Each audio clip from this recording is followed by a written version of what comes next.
You're listening to the For I Will Be With You podcast. For I Will Be With You. Daily reflections on recovery from the Bible.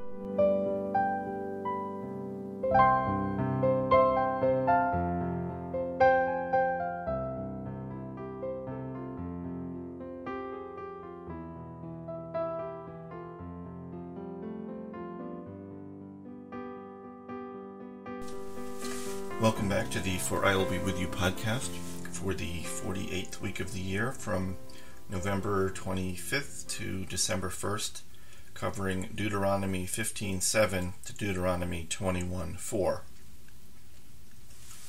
Deuteronomy 15:7 reads, "If there shall be a destitute person among you, any of your brethren in any of your cities in the land that God, your God, gives you, you shall not harden your heart or close your hand against your destitute brother." So this, just to recap, is part of this long talk that Moses is giving to the Israelites on the last day of his life, which really forms the bulk of the book of Deuteronomy. And what Moses is relaying here is the Word of God, and it's not really about charity per se. I mean, it is to some extent. It's mostly about the granting of interest-free loans. So in the Jewish community, there's a tradition of Jews granting interest-free loans to one another. This comes from this biblical commandment. God is commanding the Israelites to be generous with the destitute among them. And this idea is really one of the main foundations of the Judeo-Christian charitable tradition. There's a reason why in the West, in European America and South America and places like that, where there's a Judeo-Christian culture, there's a tradition of charity. Of course, it's a very imperfect system, and it's not easy to follow this in practice, but there's at least the idea that you should be doing this, and that you should help people out if they're having trouble financially. At the same time, this is not a commandment to let your guard down with people who are dishonest or trying to get over on you for money. And this is, in recovery, this is a potential issue because very often in recovery you meet people who are having a hard time financially. The question is, what should you do about it? And maybe the answer is absolutely nothing. But in some cases, you may want to help people out, or try and help them to help themselves, or give people your time and your energy. I know a guy in Los Angeles. It's interesting. He has a practice. He never lends money to people in the fellowship. He gives money. He says, "I'm going to give you $10. Just take it. Don't pay me back. I don't want it back." That way, it'll never be hanging there between us. Of course, that's what he gives. He doesn't give them $1,000 or keep giving them money over and over again. He just gives them $10 if he thinks they need money, and that's it. But it's the same idea. The people in the program are our brothers and sisters. And as the verse says, do not harden your heart or close your hand against your destitute brother. And so we should follow this and open our hearts and hands to these new brothers and sisters we have in our lives. Deuteronomy 16:18 says, "Judges and officers shall you appoint in all your cities, which God, your God, gives you for your tribes, and they shall judge the people with righteous judgment." So God is articulating two concepts here that are connected. One of them is that the appointment of judges is, the appointment of judges is part of a deal that goes with God giving the Israelites the cities, meaning you get the cities, you get the judges. Okay, the Israelites are not getting the cities in the promised land for any reason, any purpose that they want. They're being given to the Israelites so they can live holy lives and worship God and study the Bible and live righteously. And part of that requires having righteous judgment, good courts and judges who are free from corruption. And going a little further with this concept, the Israelites can only keep the land that God has given them if they maintain justice. and righteousness. And now for us, recovery is like our land. It's like our special place that's been given to us by God. And we can be holy in these places and turn our lives around. And we also have our own judges. And they are the experienced elders, the people with serious time and wisdom and sobriety, the people who keep the meetings going. There is a certain amount of judgment required to keep a AA meeting or a program going as an institution. So we need to follow their lead and respect their judgments, listen to them, even if we don't understand or agree. I mean, there are ways to respectfully disagree and discuss things that are on your mind or whatever, but it's important in recovery to respect that someone who has more time than you, or someone who's really committed themselves to running a meeting, whatever, has maybe more understanding of what's going on than you do. Chances are that a seasoned veteran of recovery is a person who has great conscious contact with God, and you should respect that. Deuteronomy 16:19 continues with an instruction to the judges themselves. So speaking to the judges, God says through Moses, he says in 16:19, "You shall not pervert judgment, you shall not respect someone's presence, and you shall not accept a bribe, for the bribe will blind the eyes of the wise and make just words crooked."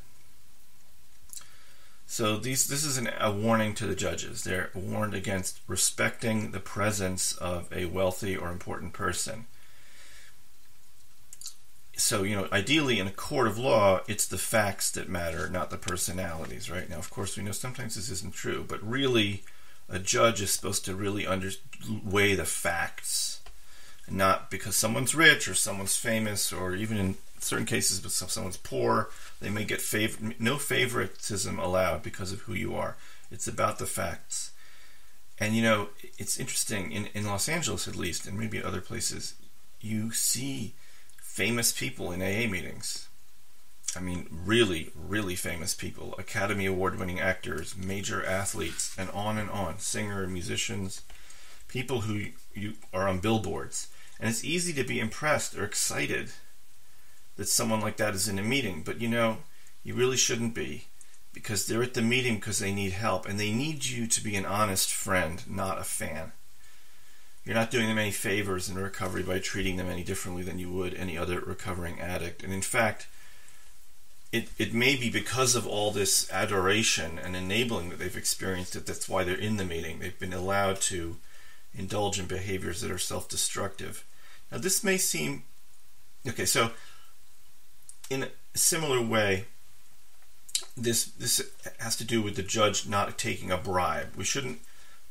A judge shouldn't be swayed by a famous person in his court. We shouldn't be swayed by a famous person in a meeting. Shouldn't be bribed by that, so to speak. Now, of course, it may seem obvious that a judge should not accept a bribe. That's very basic. But what the verse is hinting at is the bribe may be something a little more subtle and complicated to understand. We might be bribing ourselves, meaning we might pervert our own judgment to get what we want. And looking for, little legal loopholes and ways we can pay ourselves off to do what we want, as if we're corrupting our own judge of ourself. And we need to fight this corruption and guide ourselves towards a sense of inner justice that will keep us on the right path. We generally know what's right and wrong for us, and what's right or wrong in general. And when we slip into doing something that we know truly is wrong, we've bribed ourselves. We've paid ourselves off with some excuse or, rationalization that allows us to become as if we were in a corrupt courtroom, pleading a dishonest case with ourselves. Deuteronomy 16:20 is a very famous line from the Bible. It says, "Righteousness, righteousness shall you pursue, so that you will possess the land that God, your God, gives you." Now, in some contexts, especially in the world of Jewish community and political outreach, this verse is shortened simply to justice, justice shall you pursue, which has been an inspiration for people who seek truth and justice in the world, trying to right the wrongs of the world. And there's absolutely nothing wrong with that concept, but it's a little bit off from what most scholars think this verse actually means. Because for one thing, the advice, righteousness, righteousness shall you pursue, is not being given to everybody. It's being given to the judges. And so the judges are being told that they must pursue righteousness, pursue the righteousness in any litigation they are hearing. The judge must be balanced and impartial, not allowing himself to be swayed by important people or facts not in evidence. And the admonition can also be understood as advice to the litigants themselves. A person seeking justice needs to find a respected judge, present the case, and obey the verdict. And as we may have experienced in our lives, this can be really hard to do. Everybody, when you have your beef with somebody or something, you are really right about it, right? You're right and they're wrong, and nobody is going to tell you that you're not right. But if you're following this verse and you're following the principles of the Bible in recovery, if you submit your beef to a good judge and the judge tells you you're wrong, you need to obey that opinion, as difficult as it might seem. And this comes up in recovery, sometimes in small ways. But this comes up, like, for example, in the 10th step. When you're wrong, admit it. Boy, that can be hard sometimes, right? And we often, when we're acting out in addiction or even in recovery, we seek out sort of corrupt judges of our behavior. People we know we can corrupt, sort of like the friend who gets us, and enables us, who doesn't think it's such a big deal to drink a little bit, and we find that sort of judge for our trial, so to speak. And it doesn't help us. Getting a corrupt judge to weigh in on our personal lives will end up with an unjust solution for ourselves. If we want to get sober and stay sober, we need to find a judge who will tell us like it is, even if we don't want to hear the truth about who we really are. That is righteousness. Deuteronomy 16:21 says, "You shall not plant for yourselves an idolatrous tree, any tree near the altar of God, your God, that you shall make for yourself." So what the Bible is referring to is in biblical times, idol worshippers often planted and worshipped trees. That was one of their gods. We think of like gardening or decorating the front yard, but in this case, they're talking about planting a tree that is used for the purpose of idol worship. And the commentators note that it's not an accident that this comes right after the series of verses that talk about the judges and the courts. Juxtaposition of verses, one thing following another, is often very significant in the Bible, and you can learn from it. This advice not to plant a tree for idol worship near the altar of God comes right after the discussion of judges, because God wants us to relate the two concepts together, meaning that one way to interpret it is a corrupt judge is like a toxic tree that can take root and ruin the holiness of God's altar. And in addiction, the way this can come up, this idea, is that we compartmentalize. We have our spiritual health in the meeting, but maybe we behave badly when we're out of the meeting. Okay, this eventually catches up with us like a tree that grows roots and becomes stronger over time. The bad behavior outside the meeting will ultimately become extremely difficult to remove. We have to guard against poisoning our spiritual well-being. When we're in a meeting, we should focus on keeping harmful outside influences at bay, and when we leave that spiritual realm, we need to keep that holiness with us as we move around on the outside. Now, this is not always easy. It's easier to be holy when you're in a quiet place full of people who have a similar goal in their minds, but it's possible to carry that with you when you go outside, or to some extent, and the more you work on it, the better you get at it usually. Deuteronomy 17:17 gets onto a new topic, which is the the king of Israel. And what's interesting is there was actually no king of Israel for quite a while after the Torah was given. It was, I think, several hundred years at least between the Exodus from Egypt and the giving of the Torah and the anointing of the first king of Israel. So the Bible is talking about a future state, but the Bible is, God is laying out the rules for the king of Israel. The king of Israel cannot be like any other king. It says, Deuteronomy 17:17 says, and he, meaning the king of Israel, and he shall not have too many wives, so that his heart not turn astray, and he shall not greatly increase silver and gold for himself. So, in biblical times, and in modern times too, to some extent, the king, the ruler, was someone who was allowed to enrich himself at everyone else's expense and amass, fortunes, and and in the old days have many, many wives, in some cases even hundreds of wives. But the king of Israel is not supposed to be like this. The king of Israel, according to the Bible, according to God's commandment, is not supposed to have an excess number of wives or a lot of silver and gold. The king of Israel is supposed to be partly a secular ruler, but also a moral and spiritual role model for the Israelites. And it's interesting, there is a little detail that the king of Israel was supposed to carry an actual Torah scroll with him at all times. So imagine the king of Israel with his crown, his horses, carrying a Torah with him. Probably a little one, not like the big ones they have in the synagogue today, but a little one to remind him that he is the king because of the Torah, not because he's so great. He should have some humility. And this was even a criticism that was leveled at King Solomon, who was considered the wisest of men, but he did not follow this advice particularly well. He had hundreds of wives. It caused him trouble. And for us, what does this mean to us? Are any of us a king? Maybe there might be a king in a meeting somewhere in the world, but we are the king of ourselves.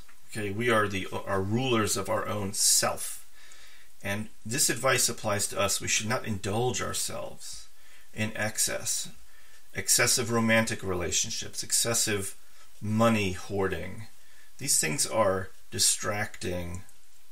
They might be intriguing and fun in the moment, but they're ultimately bad for recovery. Deuteronomy 18:10 says, there shall not be found among you one who causes his son or daughter to pass through the fire, one who practices divinations, an astrologer, and one who reads omens, a sorcerer. Now, this may seem like pretty obvious advice. Don't throw your children into a fire because a pagan priest tells you to. But this was, at the time, there were child sacrifices in certain idolatrous religions where somebody, I don't know the details, but I do know this was true. It's been sort of borne out historically and archaeologically that certain religions had children sacrificed periodically to appease their gods. Now, some commentators say that the actual practice that they're talking about here involved carrying a child through a flame, rather, sort of for a minute, and then not burning them up.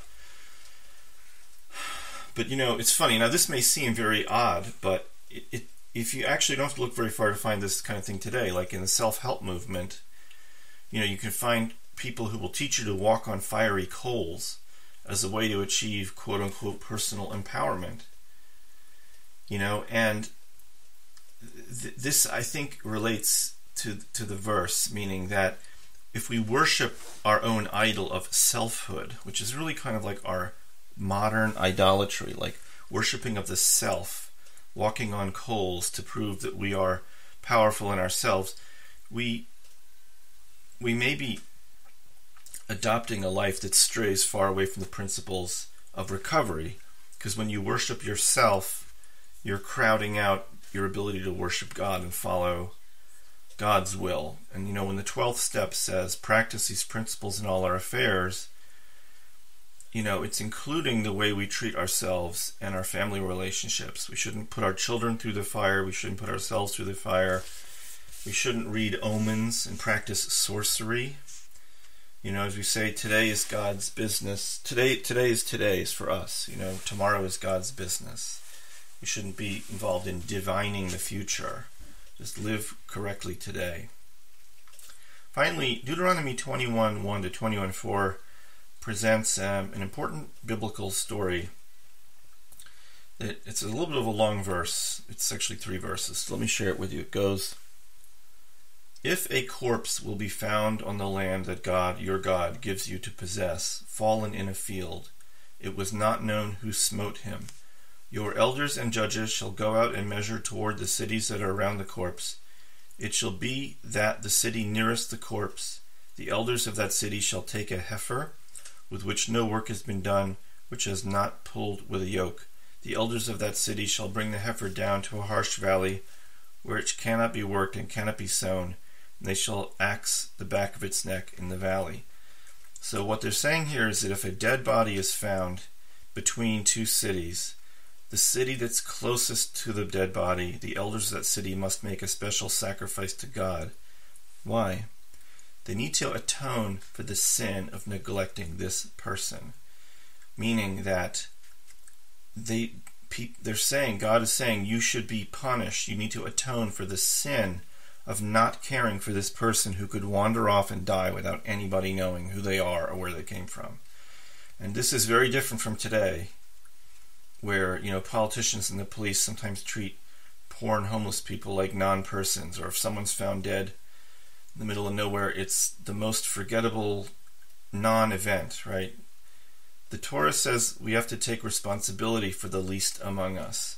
If a poor unknown person is murdered and the murderer is not known, shame on us. We should have noticed, we should have cared. And if you've hung around AA meetings, you'll meet people who you think, this person could disappear and nobody would know. I mean, certainly there are people like that in recovery, people who really need help and unfortunately are all alone, and who could die and no one would know, or if they were found dead, no one would know where they came from or who they were. And this verse can maybe inspire us to extend ourselves to people like this. Now, of course, we have to do it in a reasonable way. We can't, not everybody is cut out to be Mother Teresa, but a smile, a ride, a drop-off at a social service center, a handshake, a cup of coffee can make a big difference to people who feel as if they don't count.